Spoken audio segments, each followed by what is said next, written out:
I'm not probably a big data person, probably a medium-sized data person.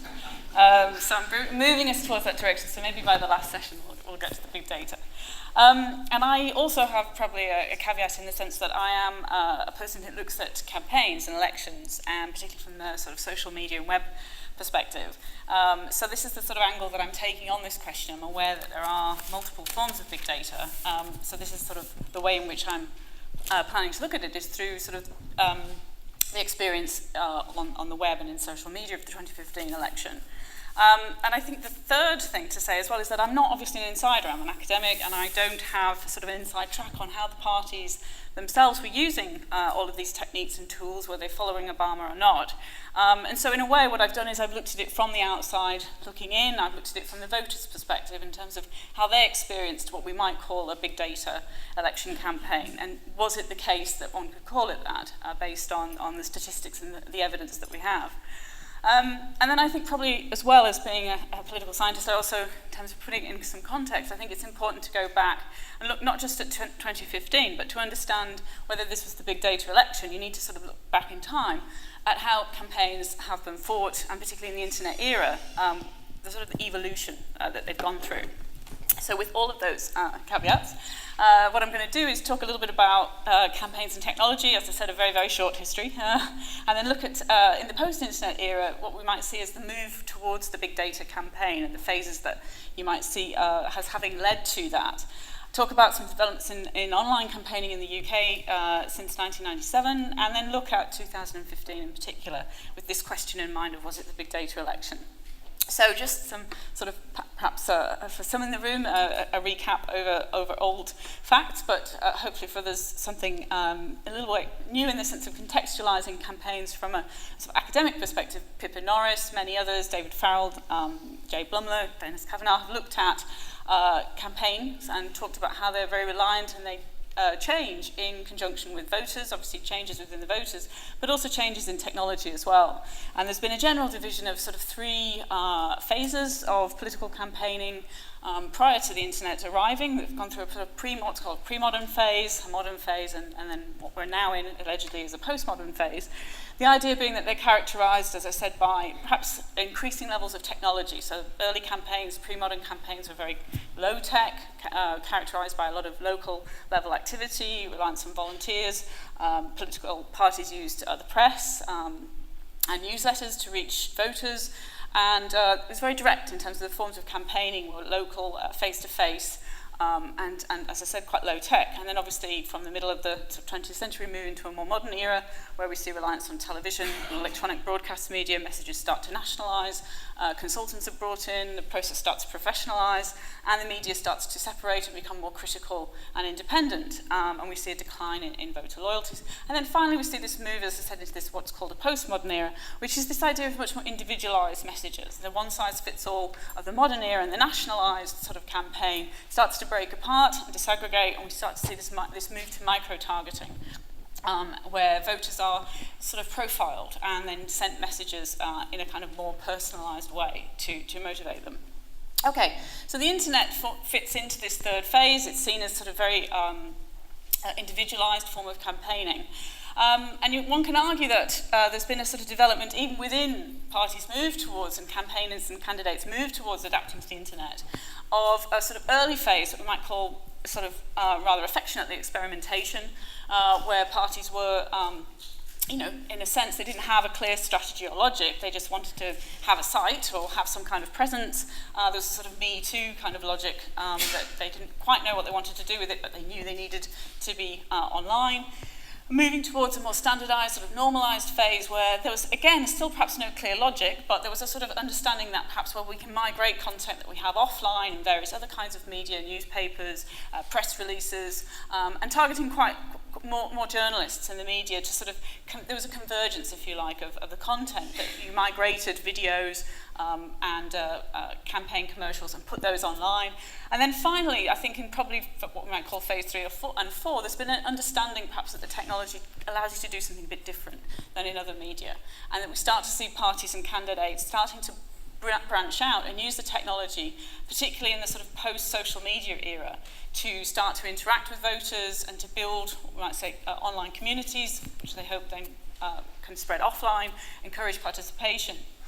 And then I think this fourth phase is more about, this is where this idea of the mobilization and the big data come in. And this is not to say that they didn't care about using the technology to mobilize voters before. I mean, campaigns are about winning elections.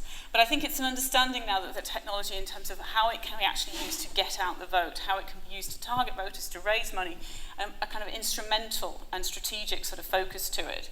Now, I won't go into all the details of this table, but this is just a sort of representation, in a way, I can come back to that, about these four phases and how we might understand how things have developed. So the strategies and primary goals have changed. The tools that are used have also changed from a sort of static sort of web and email through to social media, activist hubs, and now, as we see in the 2012 election in the US, cloud computing, mobile apps, big data analytics. So there has been definitely a progression, a shift through in terms of the types of technology that are used. The site design, as I said, gone from sort of amateur, quite random sort of content to more static, sort of templated, professionalized approach, towards a more dynamic, sign-up, action-oriented approach, and then finally to what I'm sort of going to talk about and show you some examples is some more data capture, where the actual focus is upon trying to capture data from those that are visiting the site, extract data, and then target share, this idea that they're trying to get voters to go out and spread the message for them and act like sort of, I suppose, amateur or helpers. They're outsourcing the campaign function to their audience. So there's different audiences that they've targeted as you go through this. Initially, it was probably anyone who happened to be fortunate or unfortunate to see the site, through to media journalists, their supporters and their activists, and on to voters. And finally, I think we can sort of talk about the voters. What were they supposed to do in all of this? Well, probably initially just read the site, not do an awful lot. And then as things have progressed, they've become taking on a more active role of redistributing content, and finally, as I said, to supplying and receiving. So this is this point that I think this phase 4 and this idea of the big data campaign, this is probably where, if it's going to happen, I would locate it. So the question is the UK there? Right? So have we kind of reached into this fourth phase? I should say as well that probably and the shift in between the sort of into the big data and the mobilization phase is actually in a way not that perceptible. And I think this is quite clear from Barack Obama's comments when he was comparing 2008 to 2012. The idea was that the core of the campaign hadn't really changed in the sense that the technology and the front end, what the voters experienced, didn't change that much. But what really was changing was the kind of the back end. And this quote, I think, sort of sums that up in the sense that the core of the campaign was not flashy or even particularly innovative, except in the willingness of senior staff to listen to numbers of people rather than consultants acting on an old-fashioned political intuition. It's this idea that the scientists have sort of come in and are reshaping the way that campaigns are run. This is not, you don't obviously have to read the fine print, but this is to give you an idea of the size of Obama's digital team. So this is just the digital part. You might look at this and think this is actually a whole organogram for a campaign. This was just his digital staff and the roles that they all had. So clearly, it's becoming a huge component of campaigns at the national level in the US. It's quite interesting that it's also led to some backlash. I mean, there have not necessarily been people who thought this is the holy grail. An interesting article that was published in the Wall Street Journal by Peggy Noonan, leading up to the 2012 election, she was quite critical of Obama's approach in terms of all this move towards data analytics and the scientization. And she wrote a piece where she talked about the secret of Mr. Obama is that he isn't really very good at politics, and he isn't good at politics because he doesn't really get people. The other day, a Republican political veteran forwarded me a hiring notice from the Obama 2012 campaign. It read like politics as done by Martians. The analytics department is looking for predictive modeling, data mining specialists to join the campaign's multidisciplinary team of statisticians, which will use predictive modeling to anticipate the behavior of the electorate. We will analyze millions of interactions a day, learning from terabytes of historical data, running thousands of experiments to inform campaign strategy and critical decisions. So the point is that, as I said, there's a sort of a debate, at least, if this is the right direction that we're going in, and I'll come back to the end about perhaps the consequences of this. But it's just to say that there's clearly an understanding that something has shifted, right? So there's this kind of understanding that now campaigns are moving into a different phase where the intuition is in the old sort of field campaigners are perhaps being slightly sort of left to the side, and it's the new data scientists that are the ones that are important. So the question of the UK. Okay, so that's the US. Where does the UK fit in? So this is a very rough guide, and I wouldn't necessarily commit myself to saying this is absolutely the case. And as I said, I'm not an insider, but looking from the outside in, if you look at the way that parties have presented themselves through campaigns, one can argue that, you know, the early days of 94 to 97 were clearly experimental. And I was going to ask you to sort of guess the phases and show you the slides, but I think I've kind of given the game away that this is experimental. So this was from 97. And this was Labour's effort to campaign their first sort of e-campaign website, and as you can see, minimal content, and quite a lot of text, but not rather bare bones, and equivalent. I think, well, perhaps I don't know. Depends on how you look at it. This was the Liberal Democrats. Even perhaps sparser, with some text from Paddy Ashdown and some opportunities to email, and asking you that, you know, I hope you find some content of interest on these sites. So, you know, doggedly I searched, and here I am, 20 years later, there wasn't a huge amount. If we go on from the early days, the experimental phase, this idea of standardization and normalization, as I said again, looking at the websites in particular, obviously there was things sort of happening within the political parties underlying this, but if we look at their sites, we can see this move towards a sort of professionalization, a standardization, and a templated quality. So this was the Liberal Democrats, their 2001 campaign, where they moved towards a much more menu-driven. So they've got a menu bar at the top, they've got menu buttons at the side. There's an attempt to put the content into sort of easily navigable places. They have clear spaces where they talk about their people, they talk about the conference. They offer an opportunity to give feedback. And similarly, this was the Conservatives. So again, sort of, you know, obviously they're following their brand, so they're starting to brand them to the look and feel of the other material, and there's clear divisions of the content. And if you looked around the world, you would see a similar sort of template emerging. But as I'm saying, I think in a way there was not really necessarily a sense of what can we do with this technology that's particularly new and different. It was more, okay, we've got some content that exists offline, let's find a way of putting it online, and other than that, we'll figure it out as we go along. Okay, so this move towards perhaps an understanding that it can actually be used to motivate and mobilize your base and your activists and your supporters. I think we do start to see this emerging in this 2010 election. But even before then, there were steps that you could see that were leading towards that. So Labour had the Let's Talk initiative. They also had the Big Conversation. The Tories had web camera on. So the idea was that the parties were starting, the Lib Dems had an online debate forum about their manifesto. So there was definitely a move towards using the technology to try to particularly bring in the activists and have a conversation with them and discuss policy and have some kind of interactive component. Perhaps one of the earliest initiatives amongst the parties was MembersNet, which began in 2006, which was open only to members, but then branched out in 2009. It was made open to anybody who was interested to join and had an email address. So the idea through this was that you were joining a community. You were able to upload a picture, you had a profile, you could find other people that would be interested in the same things that you were, you could meet them offline, you could organise events. So there was this idea, as I said, of trying to kind of create a sort of Labour community online, or Labour supporters network online. The Lib Dems also had their version of Lib Dem Act. Similarly, all you needed really was an email address, and you could then join and start to get involved and help out. So there was this kind of push towards, trying to, as I said, sort of emulate perhaps the Howard Dean and Barack Obama sort of feel of creating some kind of thing, where people could sign up and feel part of the campaign and help you. 2015. Was this the big data election campaign? Okay, so as I said, I don't know. I wasn't inside the parties, and maybe somebody in the audience can tell us. But what I can do is maybe look for some symptoms. Okay, so if it was the big data campaign, what would it have looked like? What would we see? So I think we'd see that would be some kind of critical mass of political parties and candidates online that would be using the web and also using social media. You might want to picture it as being at least half. There's a sort of arbitrary nature to it, but you'd expect to see a lot of action and activities, not just at the national level, but at the local level, that candidates would be using this technology to interact with and talk to voters. that the parties would be making attempts, directly and indirectly, to mobilise voters, to try and do these things, as I said, to get information from them and to get them to go out and help them campaign and target share this information.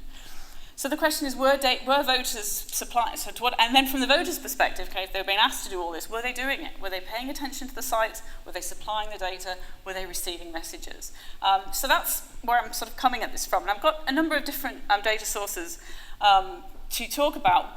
So myself and Ross Southern at Manchester, we conducted an audit of the English constituencies, so this is just based on England, that looked at the presence of candidates during the election. So what we found was that around 1 in 10 candidates, and we looked at the three main political parties at the time, Lib Dems, Conservatives, Labour, plus the Greens and UKIP.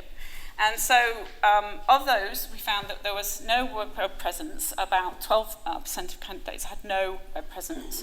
About a third had a sort of presence on a party profile, so the national site or the local site would have a link and you could go there and find information. About 15% had some kind of party template or web in the box type of idea, so this is where you're given software and you can personalise it, but it forms very much a look and feel. The party has kind of given you a sort of templated model and you kind of personalise it to your own. And then the majority were actually independent sites. Sorry, the plurality were independent sites. And these were sites that were created by the individual candidates. So on that basis, you can argue that certainly they had a critical presence. There was definitely, the majority had some kind of online shop window, but whether or not you then want to restrict that to say, well, actually, it needed to be their own sort of presence and their own personalised presence, then clearly it falls below halfway mark. This is just breaking it down in terms of party and also looking at the independent sites versus if they had a presence on Twitter and Facebook. So what we see here is that the two main parties clearly did dominate in terms of having independent sites. So Labour and Conservative were the strongest performers in terms of having your own personalised website. But in terms of use of Twitter and Facebook, again, they tended to predominate. However, there was more parity on the social media side of things, particularly in Twitter. We do see the minor parties having quite a strong presence, particularly the Greens and the Liberal Democrats were slightly ahead of UKIP, but they were using Twitter. Whether or not they were necessarily interacting on it is another question, but they definitely had a profile and a presence. Okay, so that's sort of the parties and the candidates. They were out there. They had a message that you could go and respond to at least, so that criterion is fulfilled. Did they try and make attempts to mobilise people? Well, yes. I don't know if any of you went on the sites in the lead up to the campaign, but you could not avoid them trying to mobilise you. I remember frantically I was on the Labour site trying to find the way into the main site so I could have a look at some of the content. And I don't know if it was hidden right in the top corner in a very sort of faded out arrow that you could click on that would take you away from this page, because this page was basically saying, are you going to vote for us? And if you said yes, or even if you said maybe, you'd still then get a series of questions after that would be basically asking you about, well, tell us, your opinion on these particular issues. Where do you live? Give us your email. So there was a definite push towards getting people to give them contact details, but also provide information about their preferences, which would obviously be stored by the parties. Similarly, the Conservatives had a landing page, again, that you would be asked, are you in or not? And then you didn't have quite the same number of questions that followed up from that. But again, you were asked for information also about your location, email, trying to find information. Lib Dems, again, this is a similar pattern. The Greens also asked you to provide details, UKIP as well. So there was definitely a move by the political parties now in this election that we didn't see before to really strongly try and extract data from voters and try and populate, I assume, databases in the background. There was also a strong move to use Facebook. So these were the reports about the Conservatives paying, quite a lot of money to advertise on Facebook month by month, and the estimate being that it was about £1 million over the course of the year leading up to the election. And when we look at some of the figures, you see that actually it may have well paid off in the sense that clearly Facebook, Conservatives did really quite well on Facebook in terms of the overall likes that they got. So there were clear attempts to reach voters directly with the message on social media. Indirectly as well, this was just an example. So the Tories had Share the Fact. So this was where you could actually earn points and prizes if you would sign up. You would take a message, and then you would send it to your friends, and you could see your sort of reputation rise on their board, on their leaderboard. And so this was encouraging you to do this this activity known as target sharing, which sort of originated in a way with the Obama team when they sort of tried to kind of create a mobile app that people would then use to spread the message to all of their friends in their social network. In terms of whether or not the voters were paying attention, were they actually kind of out there looking and listening and watching what the parties were doing. So this is just looking back in time. We have quite a nice data set that I've, over the years, since I've been working on this topic, been able to compile, which has sort of looked at internet users overall, and then the attention to which they've given to online news during an election, and the amount of attention that they've given to campaign sites. And we can sort of see that overall, as we'd expect, internet use has gone up. Attention to online news within that group has also risen. And attention to campaign sites, it really did jump in 2010, and it sort of stabilized, it looks like now, by 2015. But we're talking probably about 1 in 5, this is of internet users, that were paying attention to the online campaign in terms of, in some shape or form, actually going and visiting the political party sites, or that were available for mobilisation. If we look at it by Twitter and Facebook, so this is findings from the British election study, Wave 5, their internet panel survey, we can see that, as we know, Twitter use is about a third of internet users, and Facebook is quite a bit higher. In terms of where people were going to get political information, or what they said that they had received, about 1 in 10 of internet users, according to the BES survey, said that they had some information that they come across, that was either a tweet or some kind of Facebook information from a political party. That doesn't mean that they'd signed up necessarily to follow. That's just about their kind of exposure. They'd also received political information from personal contacts, and also from journalists and commentators in the media. So parties were holding their own in that regard. In terms of actually signing up, the extent to which one might argue that they were then sharing their Twitter handles with the political parties, we can see from this that it does seem to be, it's rising during the campaign, but it is quite small in overall terms of the voting age population. So, as I said earlier, that there is a distinction which is quite interesting, is that at least on Twitter, the Labour Party at least had a higher number of followers than the Conservatives. So they did sort of win the tweet kind of war in that sense.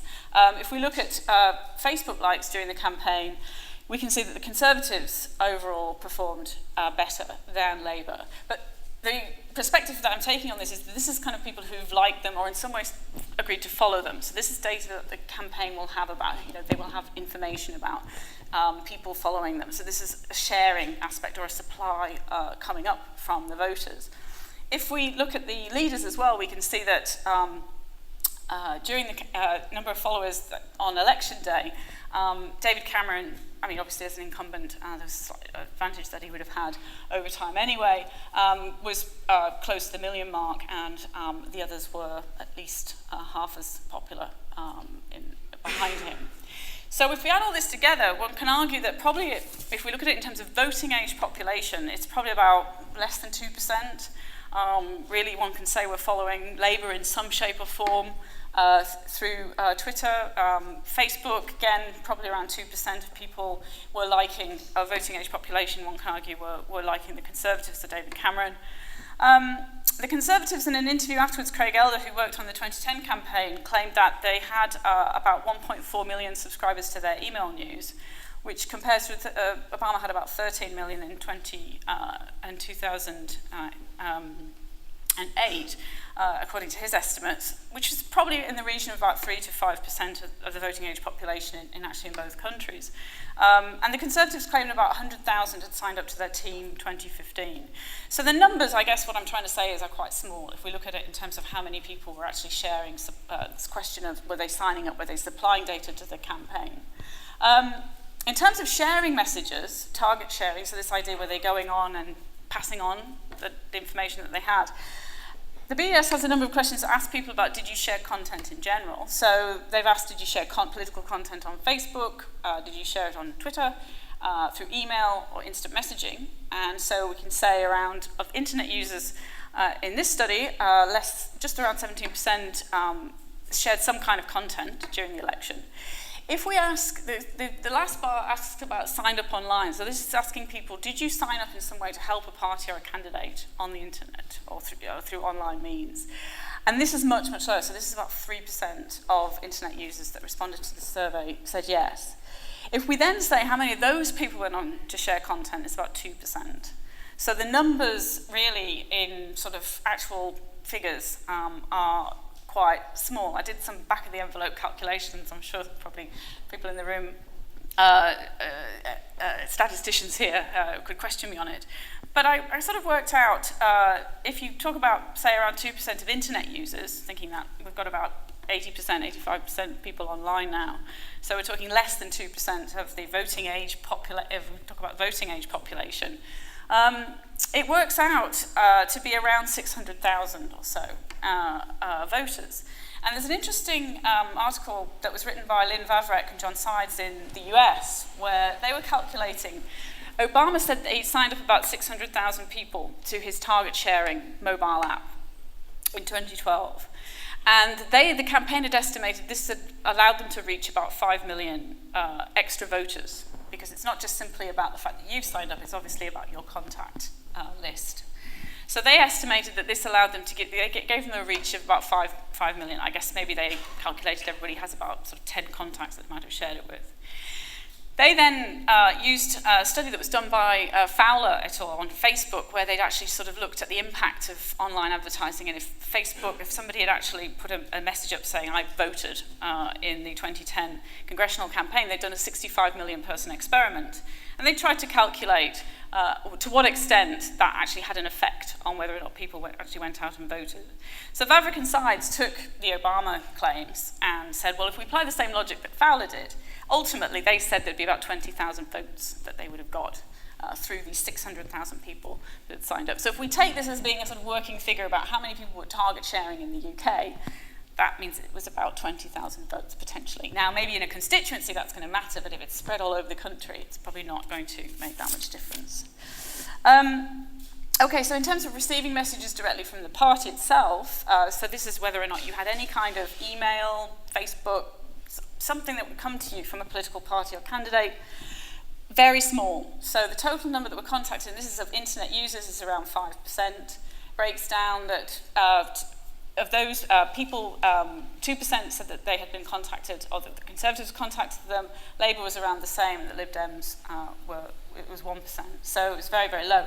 Just to put that into some context, overall the numbers of people said that they were contacted by any method was just less than 50%. So this is including mail, telephone, and face-to-face contact as well.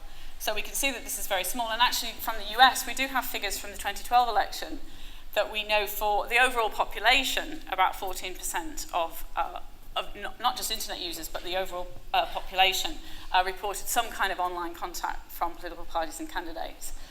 So in that sense, we clearly are some way behind. Okay, so are we there yet? So, the idea of, dragging a voter to the polls versus finding them with a microscope on a map, to what extent has the UK reached that? Okay, so I put this in because I think it's quite an interesting sort of forward-looking. This is a lesson from America ? So this is where this is all going. So the idea is that with big data, that you've got this huge database that you've collected, and you will be able to pinpoint voters in particular constituencies and find them as individuals. This is the idea of micro-targeting, or even nano-targeting as it's called now. So this is from Sasha Issenberg, who's written quite a lot about the changing nature of American campaigns, and he wrote the book The Victory Lab, which is all about this idea of movement towards experiments and sort of scientization of campaigns. So he wrote a piece called Obama's White Whale. I don't know if any of you, the Obama campaign called their database Narwhal, which is the name for a white whale, the idea of it being just very, very big. Apparently the Republicans called theirs Orca, but then it fell apart or something. The idea was the orca is the only natural predator of the narwhal. So So in this piece in Slate, Isenberg talks about this actual case where he says this is the Holy Grail. This is what we really want to be working towards with all this big data that we have. The idea is that, so on January 22nd, a young woman in a socially conservative corner of southwestern Ohio received a blast email from Stephanie Cutter, a deputy campaign manager for Barack Obama. Years earlier, the young woman had registered for updates on Obama's website and received a series of appeals to give money and sign petitions. But Cutter's note was different. She boasted of a new administration rule that would require insurance plans to fully cover contraception as part of the president's healthcare reform law. Think about how different that is from what the candidates on the other side would do, Cutter wrote. Our opponents have been waging a war on women's health, attempting to defund Planned Parenthood, overturn Roe v. Wade, and everything in between. It was a message that sat well with the young Ohioan who received it. She was single, liberal, sensitive to medical costs, but she'd never told the campaign any of these things. And the one piece of information that she had provided, her zip code, could easily mark her as the type of traditional Midwestern woman who would recoil at efforts to liberalize access to birth control. Indeed, she found it hard to believe that many other residents of her zip code would look as favorably on a rallying cry to defend Planned Parenthood as she did.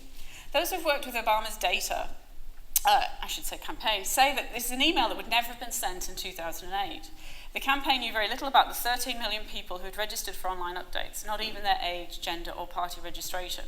This year, however, as a part of the project code named Narwhal, Obama's team is working to link once completely separate repositories of information so that every fact gathered about a voter is available to every arm of the campaign.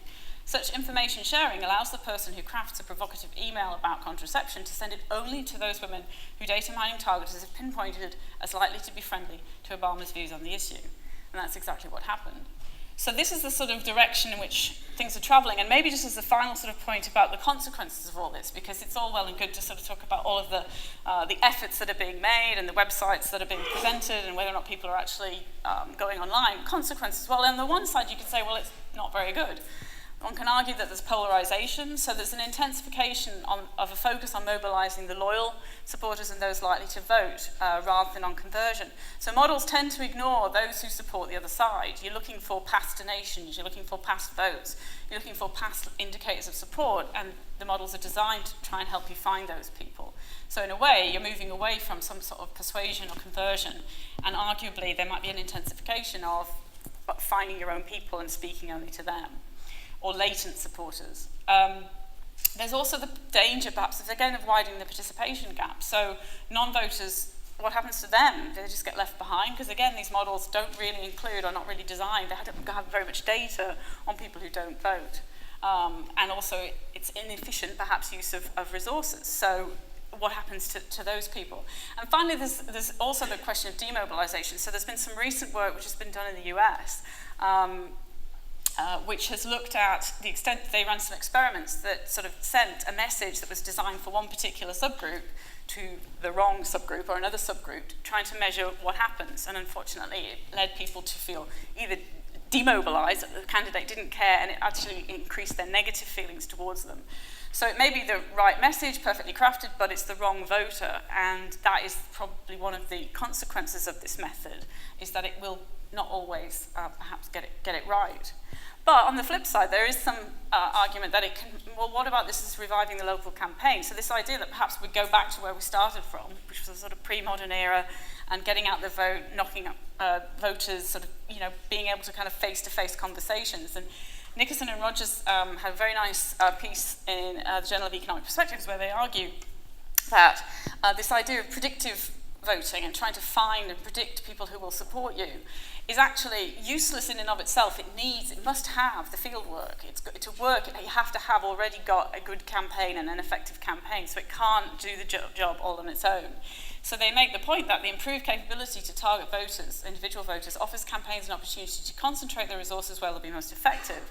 This power, however, has not radically transformed the nature of campaign work. One could argue that the growing impact of data analytics in campaigns has amplified the importance of traditional campaign work. Volunteers are still needed to persuade sceptical neighbours, but they're just now better able to focus on those persuadable neighbours. So there's maybe a revitalisation of the local, and on those different scenarios, I shall leave it there.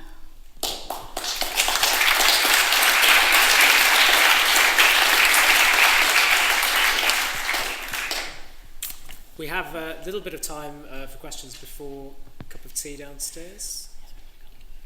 My name's Diane Coyle. I'm an economist and a colleague of Rachel's. Is there any evidence about, even if the data mining works and it gets the right person and it's the right message, whether or not it might be counterproductive? And I'm thinking about when you sign on to Facebook or LinkedIn and they suggest somebody to you who actually you do know, but it's slightly creepy that they found out that you have that kind of that you have those kind of connections. So yes, I mean this work has just started actually just recently, and I've got a site. I think it's an American political scientist, Hirsch. His name's Eitan Hirsch. He's been doing some work where he's actually tried to look at when voters receive this information. And it's targeted towards particular groups, what then happens. And what they found is that it tends to just reinforce, it doesn't hugely affect those people that it was intended for. So if you receive a message that's tailored towards you, it doesn't really necessarily make you more supportive. But also, as I said, there is this kind of feeling that if it comes and you see messages that are going out to other people, but you see those, then you are less motivated, or you feel negative towards the candidate. I'm not sure if they actually looked at to what extent the idea that by seeing that and knowing that these messages are actually being prepared, what the process as a whole, to what extent that would actually create negative feelings. So I haven't got any particular sort of empirical evidence to kind of answer that point. But I agree with you that I think that it's definitely something which, in terms of people's feelings of perhaps privacy, or the idea that they found this out about me, they know all this information. How do they know that? That could backfire, and I think they're conscious of it at least, and I'm sure that they're probably doing experiments to kind of test and see to what extent that would matter. But yes, I think that's definitely of the negative side to add into that slide. Yeah. And the RSS has done some work around the data trust deficit in Britain, which shows that the public generally trust institutions less with their data than they have trust in that institution in general. So it is an area where trust is a key issue. I've got one here, and then one behind. Just a question. What about Chris Kershaw? What about the cyber nuts in Scotland? I mean, that's a different angle. Yeah, I mean, I think it's not to say. I mean, I don't think it's ineffective. I think that the use of social media, maybe in a sense, the parties and the candidates are constrained in a way that they can't unleash all of its potential because, through social media, and I guess they've had experiences where people have said things that they shouldn't say. So there's probably an attempt to perhaps control the use of it. But certainly, I think that. In terms of its effectiveness, they could learn lessons from, non-part or sort of more informal sort of third sector kind of sort of groups, if that's what you were referring to. I mean, it seems as if it fired up a campaign in Scotland around the referendum. Mm-hmm. The activities in the rest of the UK haven't really caught fire. I agree with you that there's probably an issue basis to it. And if you look at sort of Howard Rheingold, who's sort of one of these sort of gurus of observing sort of changes in internet and e-democracy, he has this notion of smart mobs, and his idea is that that the internet actually it's got a swarming sense, that it's actually very suitable to periodic bursts of attention to particular issues, and sort of more institutionalized sort of formal actors struggle with it a bit, whereas it's got this kind of potential because it's quite a fast-moving, immediate kind of environment, that it's more of an issue campaign medium than maybe a full sort of formal election campaign. Aidan Muse, Ministry of Justice, so really voter. You talked about Conservative candidates having more of a web presence than those of other parties. Is it possible that was due to more of them being the incumbents? That's a good question. I mean, not necessarily in the sense that when we look back, so we do have some data from 2001, 2005, 2010 about the proportions of parties that were campaigning online. And typically the larger parties generally do tend to do better, so it's a resource, there is a resource aspect. But the Liberal Democrats up until this election actually have tended to kind of sort of, if you like, punch slightly above their weight, their performance from what you'd expect. So perhaps now, my sense is that maybe once the parties have started to understand the significance and the importance of the medium, they are now much more keen to sort of get online and have a presence and make sure that they're there. Whereas maybe in earlier days it was sort of, well, if you want to, that's great, but we're not sort of necessarily going to have a plan to get everybody online. So I don't know on the inside, maybe there was a push perhaps within the Conservatives to also make sure that people had some kind of online presence. I know that they have sort of been quite proud and talked. There's a book out called Cyber Toryism by Anthony Ridge Newman, which talks about the kind of growing adherence of the Tory party and the understanding of the medium. So there does seem to be sort of, as a party, that they've embraced it outside of the kind of incumbency issue. But yes, you can argue that because they had more candidates that perhaps were incumbents, then obviously they have a slight advantage. Of course, when it hits the campaign button, they can't then use their site as an MP. That's the clock sort of stops, right? So that they could redesign it and everything, but they can't. The idea is that they're not supposed to be they're campaigning then as an MP, so they'd have to then create, or they should be creating a sort of separate site. I've got two final questions, one over there and then one over here. We'll take them together and then. Okay, hello, I'm Wirini, I'm a voter. I just have one question, mostly because I'm kind of thinking back to 1997, and that's usually what people consider to be the time that traditional media has really exploded. Like, that's when the parties really harnessed traditional media and had like communication strategy with people who have worked in traditional media for a long time to work out. I think a New Labour was like, it wasn't just about the message, it was about who said it, it was about when it was said, and everything else was very, very controlled. And if you look at the online sort of, I don't think there is a strategy at the moment. It just seems to be drips and drabs, to be honest, just to catch whatever would happen. Do you think was there a kind of like a social media approach in America, or will there be something similar in the UK, or is other parties looking towards that direction, and what you can kind of do to prepare for something similar to what happened in 97? Because obviously with traditional media, the medium was always there, but it was almost one party and one idea and one strategy that really pushed it forward as a campaigning tool. Should we take the second question, then you can do both together? Just here. My name is Colin Davis. I'm an experimental psychologist. I was interested to hear about some of the experiments that you were talking about that have been conducted in America. And I was wondering, do we know whether similar experiments are being or have been conducted in the UK? And also, about a tension that exists between, on the one hand, finding out about more effective means of campaigning, but then on the other hand, of politicians wanting to win and therefore wanting to fall back on tried and tested methods. Yeah. So on the first point, I think that in terms of this cycle, this idea that they've gone from sort of experimentation to standardization, it's not necessarily going to fit every single country, but I would say that you could probably see signs of it in the US, and you can see signs of it in France, you can see signs of it in Australia. These are countries that I've sort of studied, this idea that, there's a sort of, they may have happened in different elections, but there's definitely a kind of a movement towards a bigger understanding, or a clearer understanding of perhaps that the medium does have some kind of strategic goal which you can't get from other media, and I think that has definitely grown over time. And I think the parties, you could still say maybe they're in an experimental kind of phase overall, but I think that they are clearly now sort of having, if you look just at the organisational changes that underlie the way that the web and the internet is being used, back in 1997, it was pretty much IT teams and tech teams that controlled the website and that were given the responsibility. Or if it was a minor party, it would basically be somebody's friend that would help them out. And I think, now, as I've shown you, we're not kind of on the massive scale of the digital team in Obama's run, but certainly we're in double digits of people that are being recruited specifically to work on developing the web campaign in the last election.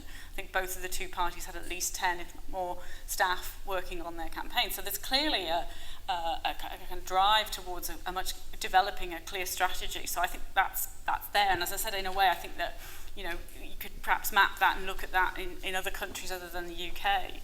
And then I think on the point of the experiments, as far as I know, no, not yet in the UK, although there has been a move towards doing more field experiments about stimuli to get out the vote in the UK. So colleagues at Manchester, actually Ed Fieldhouse and some of his colleagues have looked at this question. So I'm sure it'll only be a matter of time before we start to kind of look at this. I mean, it was interesting that the response that was, when these experiments were done, it was a sort of hypothetical candidate, right? So it wasn't actually in the course of a real election. It wasn't a field experiment. It was a lab experiment. And Don Green, I know, was somewhat skeptical, saying, well, you know, you found this in a lab, that people need the idea that they received a message for another group, or that, to what extent can you actually generalize an external validity? So I think probably, you know, the next step will be trying to do some kind of field experiment. But myself, I'm quite interested to try and see if we could replicate it over here. And then, sorry, the last point that you'd made was about... Well, I think you've covered this tension between, yes, do we try and do a field experiment? Right. What's the danger of Yes. backfiring? Yes, and I think, well, I mean, in a way, I think it'd be quite interesting, because I think this, you know, it does raise quite a lot of ethical kind of issues as well. So if you've got some groups that sort of understand the process and then know about the fact that they're being targeted, and whether or not this then affects whether or not they'll even go out and vote. Yes, I mean, there's an ethics committee hearing I can see in the offing for that one. But it comes back to Diane's point, it's a really interesting kind of question about to what extent, you know, is this technology and the way that it's going, the normative sort of aspects to it about kind of people's privacy is another dimension, which I didn't touch on here, but is important, yeah. Great. In a moment, I'm going to release you. When I do, you can go downstairs back to the basement for a cup of tea. But I just want to warn you, I will start at 4 o'clock sharp, so I do need you to be back. You can bring your drinks. But before I let you go, let's thank Rachel for a great talk.